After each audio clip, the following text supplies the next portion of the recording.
Okay, hello, this is Darshini again, part 2 of the predictions for 2012. We're going to be covering earthquakes in this section, and as mentioned on the radio show that I do every 2 weeks, it's an international radio show, and I completely forgot I did this, but Ron, the host, actually reminded me that I had predicted the East Coast. Ooh, that's not what we want. Sorry. The East Coast earthquake, and I completely forgot I had. I make so many predictions and readings, I completely forget myself. So basically what we're seeing is that what's going on, and we're going to go to an earthquake map here, and that is where we are, this is the USGS map for today for earthquakes. And anyway, we'll talk about earthquakes on the East Coast in a minute, but there will be 2 to 3% increase of activity in the West Coast from down to the Mexico Peninsula, round about here, this activity here. And that will increase, I'm afraid, La Paz and everything else. There will be more activity from the fault line of Mexicali, which is about here. And we'll just go into that portion here, just into here. As you can see, it's here, but it's this whole thing fault. It'll be more in this area, and this just occurred. But really, that's where I saw it before it happened. And as I predicted 2 years ago, that it would start from here, and the activity will literally expand, the fault of Mexicali, and around about July-ish there will be a 6.8 or somewhere around that 6.58, which will further around this area will happen, not in San Diego here, that will occur and increase the breach which was created in the quake of 2010. That's still suffering effects from that afterquakes. Needless to say, there will be an increase of the afterquakes there too. But that breach is going to expand even more of activity going up. And I had predicted 2 years ago that there'll be higher activity other than the Salton Sea, but going up north towards LA, past LA. And sure enough, as you can see, that's just to this week's activity. And it's averaging 700 to 750 to 800 earthquakes there. Minor, but anyway, there is still. As predicted, and as it was said in 2010, the earthquakes which I said would happen from, as I said, San Diego did increase. I do see that I'm afraid it will continue to have more activity on the fault line, as well as a larger earthquake in the northeast of LA, Lancaster, around this area, and San Bernardino in the mountain area beyond Lamont. Northeast of Santa Barbara, interestingly enough, in the hills, I see that there might be a significant activity earthquake, 3.4, possibly as high as 4.8 or 5.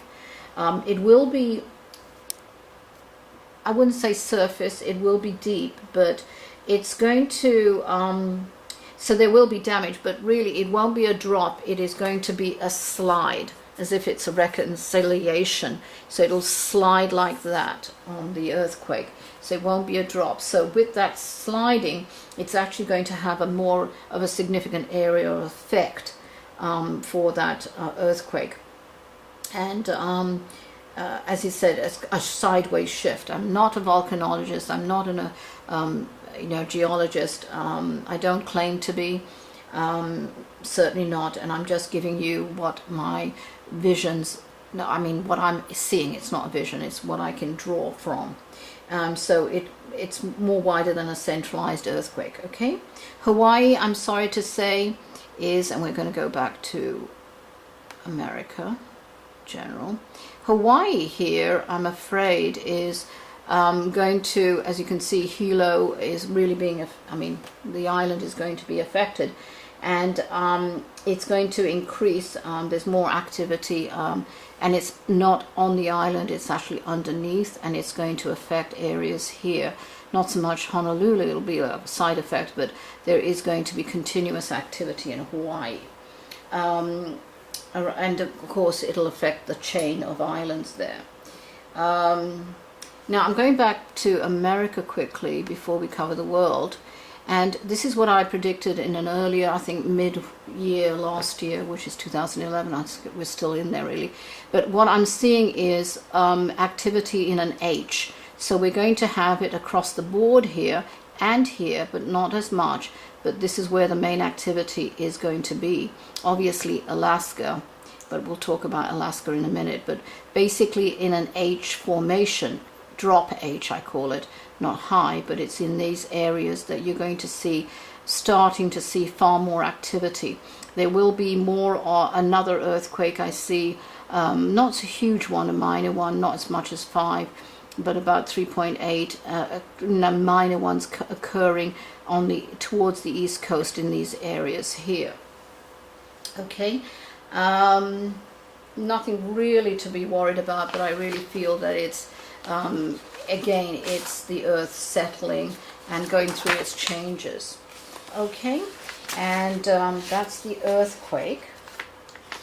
And we're going to, oh, by the way, as I predicted about Long Beach, which is actually very near where I am, I did predict that there was more activity in Long Beach, and I am seeing far more activity with the liquefaction table actually moving a bit more and being a bit more active.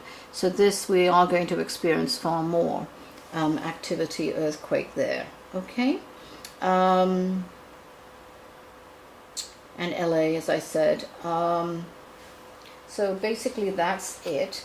We're going to cover in the world. Now we're going to go over the world in the weather phenomenons. So again, as I said before, there will be increased activity, and I'm going to go to the world on the earthquakes here quickly. And here we go. On the world, what I'm seeing is that I had predicted, which a lot of people thought I was nuts, but quite frankly, more earthquakes in Russia, and this one just occurred, and we can just go and see that. It's a 4.6 in Russia. So I am seeing far more activity in Russia here, and it's really, I feel, to do with the Japanese earthquake.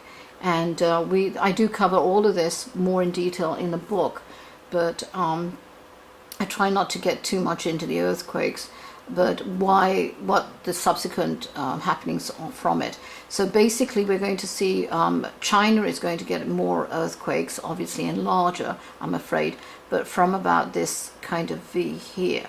And that's why, because of the Japanese earthquakes and activity, or the Ring of Fire, should I say, it's not Japanese, but the Ring of Fire earthquakes, and it's actually affecting Russia and all this area here, Mongolia and everything.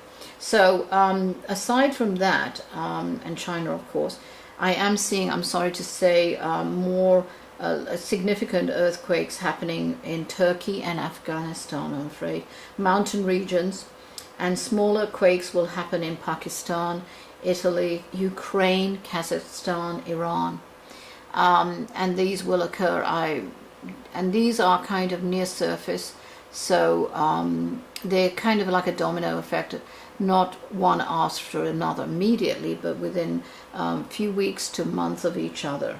Okay, needless to say, unfortunately, the Ring of Fire has increased and will increase active in the Ring of Fire. For those people who don't know, this is the Ring of Fire that it's actually called. The activity will continue after earthquakes in Japan, and countering and counter earthquakes in China and near Japan, which are obviously here, I'm afraid to say, and the chain will have more earthquakes. I feel, I'm sorry to say, there's going to be a few more 7s coming in from Japan in that region, near, not quite where it was, but near it enough to know that it's part, and it's a separate earthquake. I don't think it's an afterquake. I don't know how they classified that, I'm not an expert. What I am seeing, and unfortunately it's already started coming true, and this is another previous video I did, and that is New Zealand is also, Papua New Guinea, around about that area. They're going to